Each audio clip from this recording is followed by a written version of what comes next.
Your last name is not just a label on your mailbox.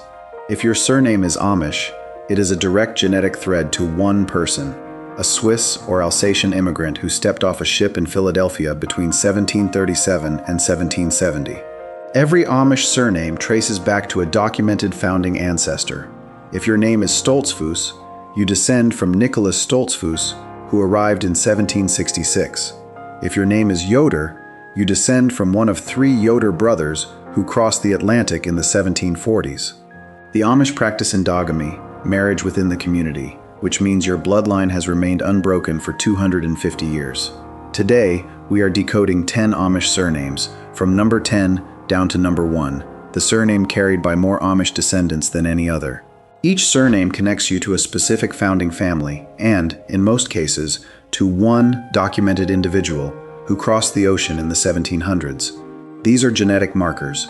If your surname appears on this list, you are directly descended from one of the founding families of the Amish settlement in North America. Number 1 carries the largest living Amish bloodline on the continent, descended from 3 brothers and a single transatlantic voyage. Number 10. Treuer. This surname comes from the German word Dreyer, meaning a maker of 3-legged stools. The founding ancestor was likely Peter Dreyer, who arrived in Pennsylvania around 1757. Records are sparse, but the surname appears in early Amish settlement records in Somerset County, Pennsylvania, by the 1780s. The Treuer line spread into Ohio in the 1800s, and today it is one of the most common surnames in the Holmes County Amish settlement. Number 9. Lapp. This surname derives from the German word Lappe, meaning a person from the Lappen region near Bern, Switzerland. The founding ancestor was likely Christian Lapp, who arrived in Philadelphia in 1737 aboard the ship Charming Nancy.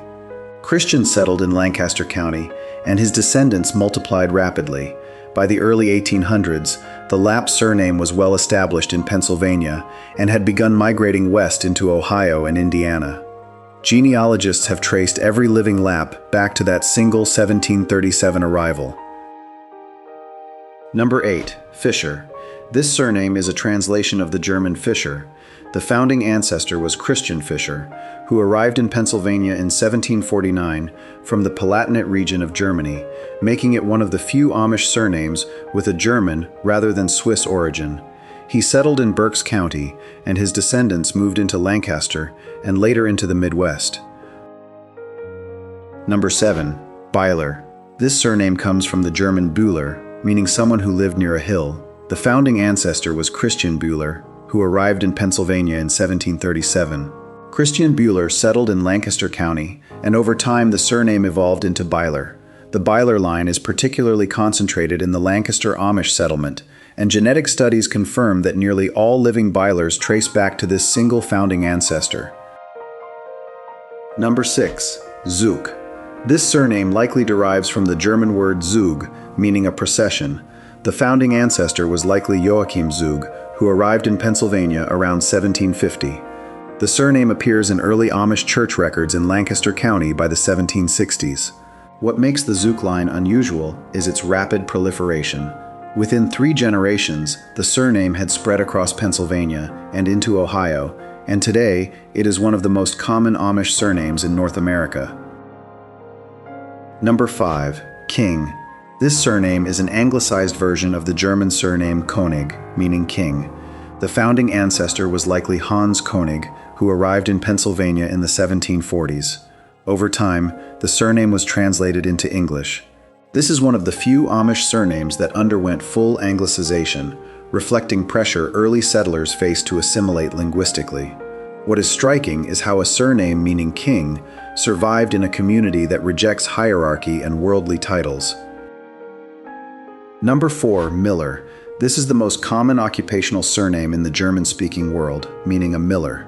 Among the Amish, the founding ancestor was likely Hans Miller, who arrived in Pennsylvania in 1738. The surname was quickly anglicized to Miller and spread rapidly across Amish settlements. If you are Amish and your name is Miller, you almost certainly descend from one of the Swiss or Alsatian Miller families who arrived in the 1730s and 1740s. Number 3. Hochstetler. This surname comes from the German Hochstetler, meaning someone from a high place. The founding ancestor was Jacob Hochstetler, who arrived in Pennsylvania in 1738 aboard the Charming Nancy. In 1757, his farm was attacked during the French and Indian War. His wife and one son were killed, and 2 sons were taken captive by Delaware warriors. Jacob and 2 other sons survived and eventually rebuilt. The captured sons were later ransomed and returned. The Hochstetler line is one of the largest and most tightly documented in Amish genealogy, with every living Hochstetler tracing back to Jacob. Number 2. Stoltzfus. Every single living person with this surname descends from one man, Nicholas Stoltzfus, who arrived in Pennsylvania in 1766 aboard the ship Hero. Nicholas came from Canton Bern in Switzerland, and his surname means proud foot in German. What is extraordinary is the genetic bottleneck. Nicholas had many children, and all survived to adulthood. His descendants multiplied rapidly, and today, the Stoltzfus surname is one of the most common in the Amish community. If your surname is Stoltzfus, you are descended from Nicholas, and your bloodline began with a single man who crossed the Atlantic in 1766. Before we reach number 1, if your surname appeared on this list, you now know exactly which founding family your bloodline came from. You are not guessing. Every surname is a direct line to a single founding ancestor.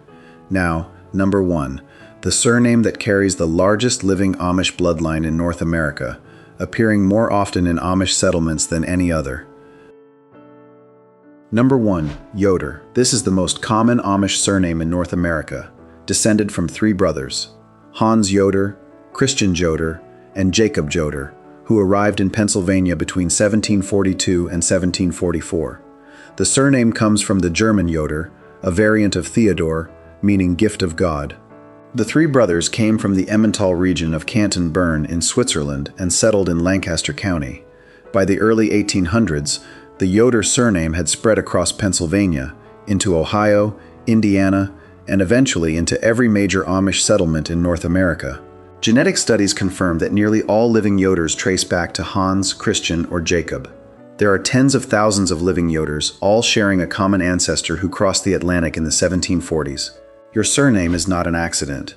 If you carry an Amish surname, you carry a direct genetic line to a founding immigrant who crossed the Atlantic in the 1700s. You know their name, you know the year they arrived, you know the ship they sailed on, you know the village they left behind.